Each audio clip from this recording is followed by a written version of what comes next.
Hello guys, नमस्ते। तो आज की वीडियो में हम कवर करेंगे article 246, article 253, article 14 and article 19।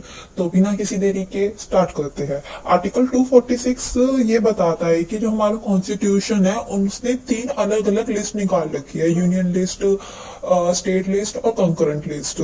जैसे कि हमें पता है यूनियन लिस्ट में वो सारे मैटर्स आते हैं जो यूनियन को देखने पड़ते हैं, स्टेट लिस्ट में स्टेट के मैटर्स आते हैं, बट कंकरेंट लिस्ट एक ऐसी लिस्ट है जिसमें यूनियन और स्टेट दोनों ही मैटर्स देखते हैं। तो ये यही बोलता है, अगर एनवायरमेंट के बेसिस पे इसको देखे, जो हमारा थर्ड लिस्ट है कंकरेंट लिस्ट, उसमें कुछ ऐसे मैटर्स है जो फॉरेस्ट प्रोटेक्शन ऑफ फॉरेस्ट से रिलेट करते हैं। और ये जो मेटल्स है ये इस पे वर्क दोनों करते हैं, यूनियन भी करता है, स्टेट भी करता है, अकॉर्डिंग टू देयर कंडीशंस। ठीक है, ये बस इतना ही बताता है। फिर इसके बाद आते हैं हम आर्टिकल 253 पे। 253 हमारा पार्लियामेंट को पावर देता है कि वो इंडिया के किसी भी एक देश, मतलब किसी भी एक स्टेट में या फिर पूरे इंडिया में कोई सा भी रूल या रेगुलेशन अप्लाई करवा सकता है। ठीक है ना। तो इसको एनवायरनमेंट से अगर रिलेट करे तो ये यहाँ कहना चाहता है कि जब हमारा स्टॉकहोम डिक्लेरेशन हुआ था उसके बाद इंडिया ने मतलब पहला कदम उठाया था अपना एनवायरनमेंट से रिलेटेड लॉ वगैरह बनाने के लिए, तो उसमें पार्लियामेंट ने भी काफी ज्यादा कंट्रीब्यूशन दिया है। उसने इंडिया में लॉ बनाया है एनवायरनमेंट से रिलेटेड। पहला लॉ मतलब जो उन्होंने लॉ बनाया पार्लियामेंट में, एक तो उन्होंने एयर का एक्ट बनाया है और एनवायरनमेंट प्रोटेक्शन एक्ट 1986 जो कि काफी ज्यादा फेमस एक्ट भी है। ये एक्ट भी पार्लियामेंट के द्वारा बनाया गया है। तो इसमें सिर्फ इतना ही जानना है कि जो हमारा आर्टिकल 253 है वो ये कहता है कि पार्लियामेंट ने अपना पावर्स को यूज किया है और एक ऐसा एक्ट बनाया है जो एनवायरनमेंट से रिलेट करता है, एनवायरनमेंट प्रोटेक्शन एक्ट 1986। ठीक है ना। इसके बाद आते हैं हम आर्टिकल 14 पे। आर्टिकल 14 जैसे कि हमें पता ही है राइट टू इक्वालिटी है, कि स्टेट को राइट टू इक्वालिटी को हमेशा प्रेफर देना है। ये हमारा फंडामेंटल राइट्स है एक सिटीजन का, राइट टू इक्वालिटी। तो इसको अगर हम एनवायरनमेंट से रिलेट करें तो ये कहता है यहाँ पे कि स्टेट राइट टू इक्वालिटी के आड़ में आके कुछ ऐसा ना कर दे जो कि एनवायरनमेंट, मतलब कि वो अच्छा इसको एक एग्जांपल से देखिए कि एक स्टेट है कहीं का, उसने कोई रूल बनाया है कि यहाँ के फॉरेस्ट के आप पेड़ नहीं काट सकते।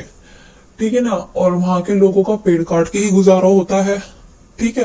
तो फिर उन्होंने मतलब कंप्लेंट वगैरह की तो स्टेट ने कहा भाई ये राइट टू इक्वालिटी है, अगर हम पेड़ वगैरह काट देंगे तो प्रॉब्लम्स वगैरह फेस करनी पड़ेगी। तो ऐसी सिचुएशन में सुप्रीम कोर्ट या तो उनको थोड़ी बहुत परमिशन दे देता है या फिर उनको परमिशन नहीं देता। तो हम इससे ये समझते हैं राइट टू इक्वालिटी में हर एक बंदे का इक्वल राइट है जीने का और जो उनके मन में हो वो करने का। तो स्टेट इसमें कोई अपना पर्सनल लॉ लाके लोगों का राइट टू इक्वालिटी ना छीन ले। तो ये कहना चाहता है कि राइट टू इक्वालिटी एक ऐसी चीज है जिसमें स्टेट को फेयर ट्रीटमेंट देना चाहिए हर एक बंदे को। ऐसा नहीं है कि कुछ बंदों को तो अच्छा ट्रीटमेंट दे रहा है, कुछ बंदों को बुरा ट्रीटमेंट दे रहा है।